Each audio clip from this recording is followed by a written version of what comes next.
Apreciados alumnos, nuevamente con ustedes, Aide Sagastume.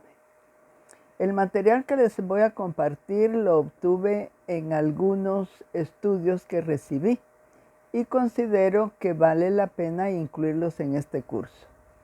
Esta es la lección 10, Revelación de la Gracia, para completar la segunda etapa.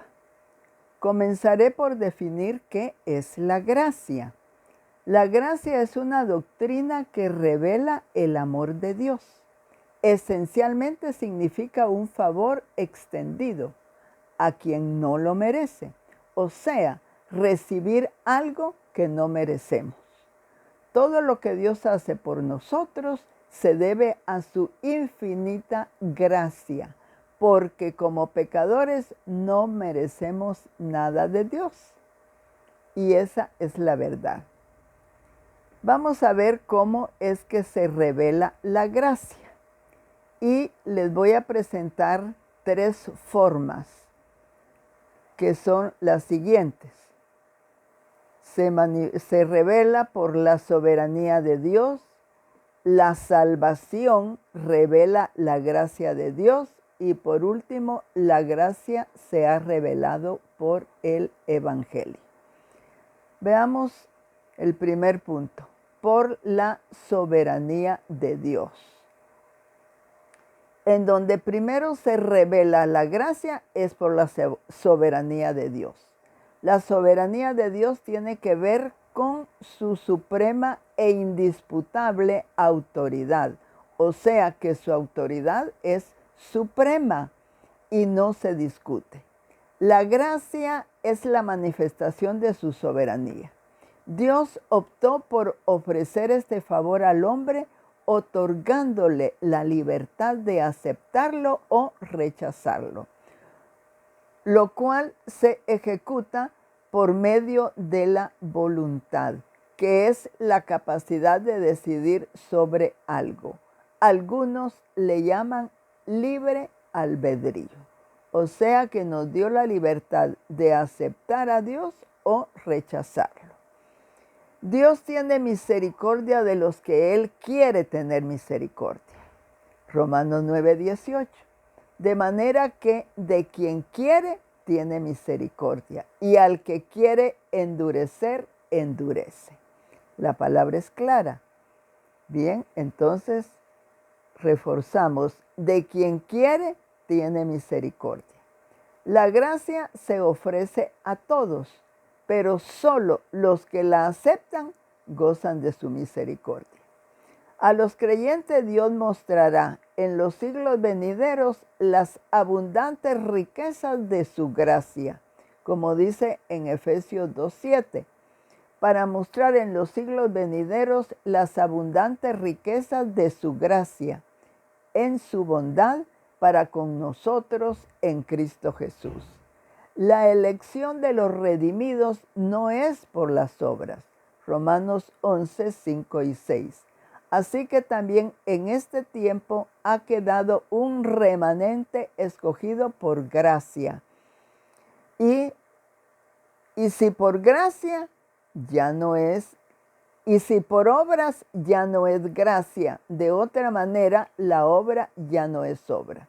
Repito la cita de Romanos 11, 5, 6. Así que también en este tiempo ha quedado un remanente escogido por gracia. Y si por gracia, ya no es por obras. De otra manera, la gracia ya no es gracia. Y si por obras, ya no es gracia. De otra manera, la obra ya no es obra. Entonces vemos de que no es por obras, sino que es por su gracia.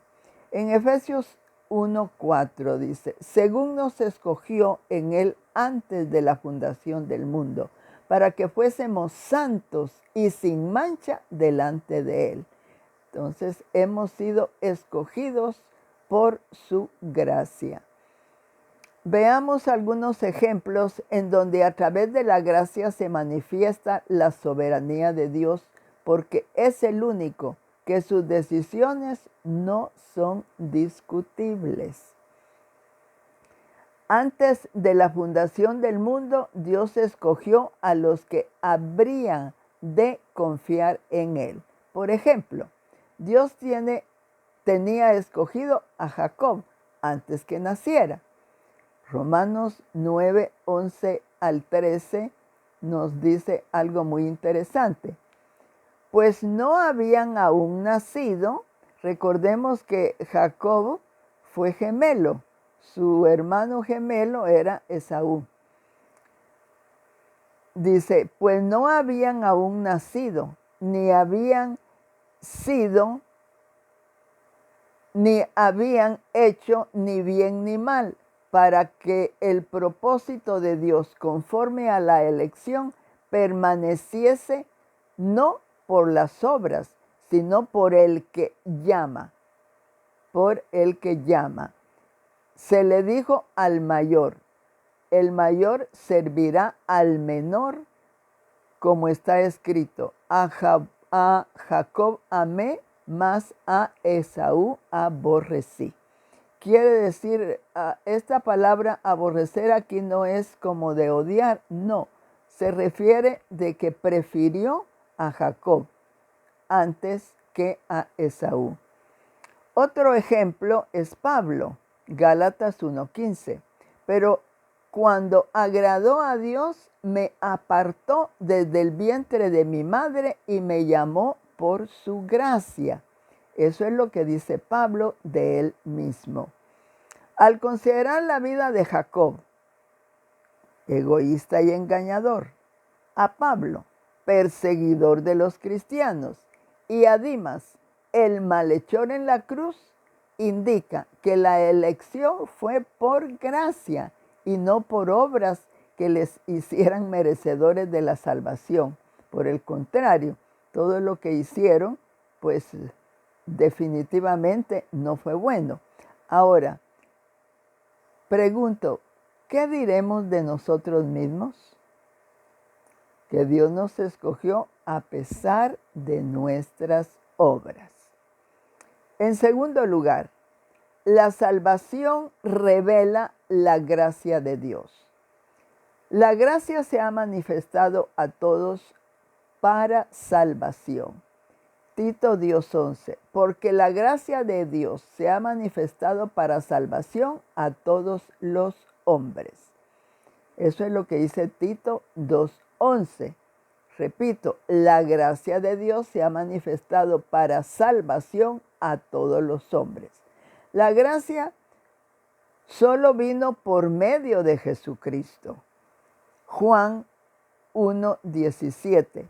Pues la ley por medio de Moisés fue dada, pero la gracia y la verdad vinieron por medio de Jesucristo. Toda la obra de Cristo, su nacimiento, su ministerio terrenal, su muerte vicaria, su resurrección y su ministerio actual en el cielo, todos estos acontecimientos es la manifestación de la gracia de Dios para beneficio de nosotros. Veamos las obras de gracia que el Espíritu Santo ha manifestado o efectuado a los creyentes. En primer lugar, nacer de nuevo, nacer del agua y del Espíritu. Esta es una cita que ya conocemos, que está en Juan 3, y solo voy a mencionar el 3 y el 5. Respuesta de Jesús a Nicodemo, que siempre les comento, fariseo y principal entre los judíos, que vino de noche a visitarlo. Entonces la plática dice, de cierto te digo, que el que no naciere de nuevo no puede ver el reino de Dios. Y en el 5 dice, de cierto te digo, que el que no naciere de agua y del Espíritu no puede entrar en el reino de Dios. Estos versículos yo ya los he explicado. Entonces vemos de que es necesario nacer de nuevo, nacer del agua y del Espíritu. Ahora, en segundo lugar, ser bautizados por el Espíritu Santo. 1 Corintios 12:13.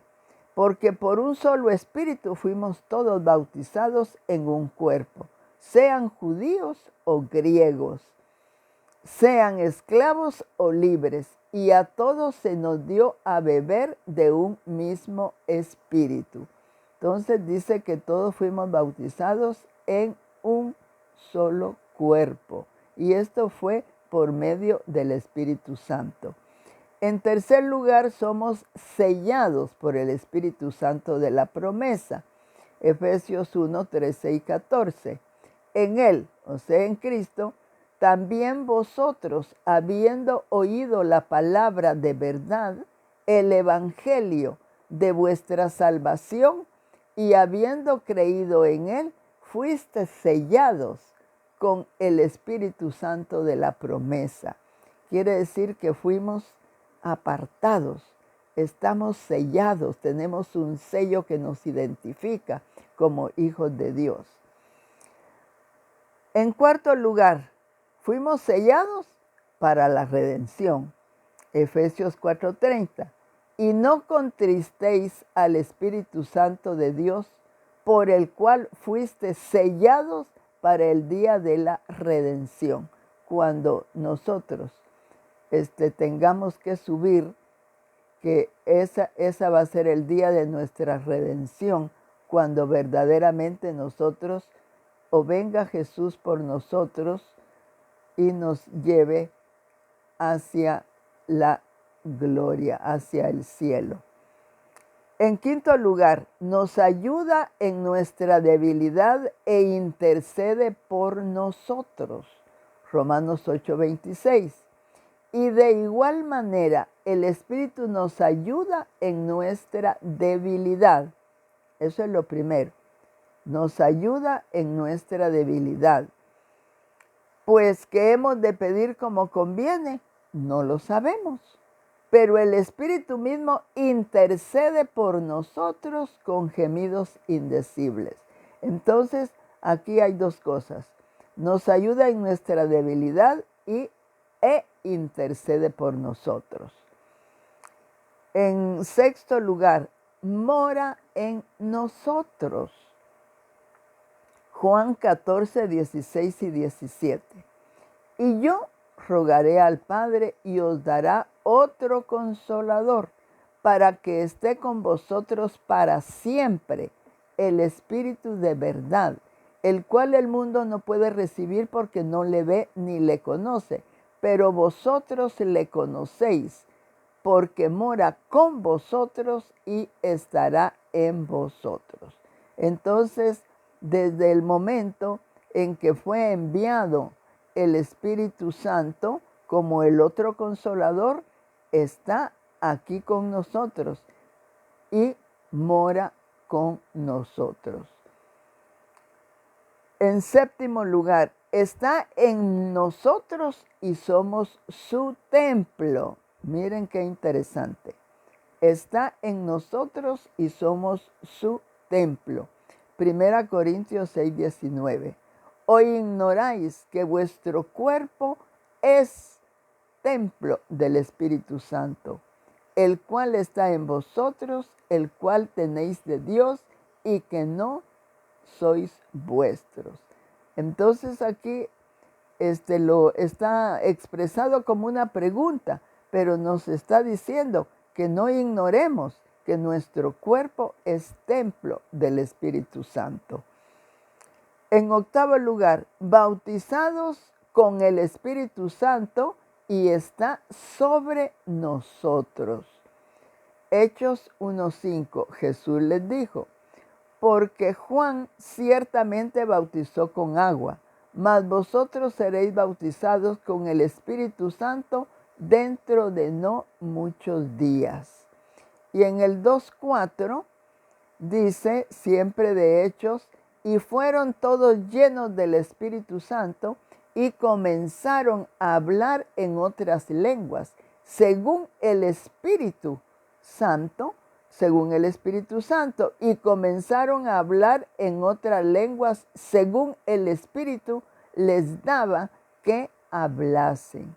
Entonces vemos de que fuimos bautizados con el Espíritu Santo y está sobre nosotros. Y continúa, dice, habían varones piadosos de todas las naciones bajo el cielo y estaban confusos porque cada uno les oía hablar en su propia lengua. Miren qué acontecimiento tan especial. Aquí fue cuando vino el derramamiento del Espíritu Santo, o sea, lo que se conoce como el Pentecostés. Entonces vemos de que los apóstoles, ellos hablaban, les dice, varones piadosos de todas las naciones bajo el cielo, y estaban confusos. Habían mucha gente de diferentes lugares y oían a los apóstoles hablar en su propia lengua, y esto en realidad les causó pues sorpresa. Y en el 10:44 dice, mientras aún hablaba Pedro, porque aquí es donde se da el primer discurso de Pedro, mientras aún hablaba Pedro estas palabras, el Espíritu Santo cayó sobre todos los que oían el discurso. Entonces vemos que hubo un derramamiento del Espíritu Santo. Y en tercer lugar, la gracia se ha revelado por el Evangelio. Aquí tenemos una cita que está en Hechos 20:24.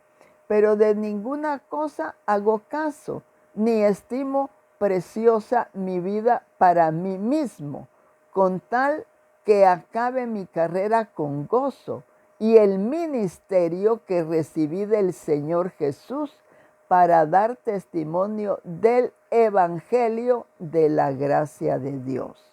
Entonces vemos cómo Pablo está diciendo que es para dar testimonio del Evangelio de la gracia de Dios. O sea que la gracia se ha revelado por el Evangelio. Hasta aquí dejo la primera parte. Luego vamos a continuar con la segunda parte.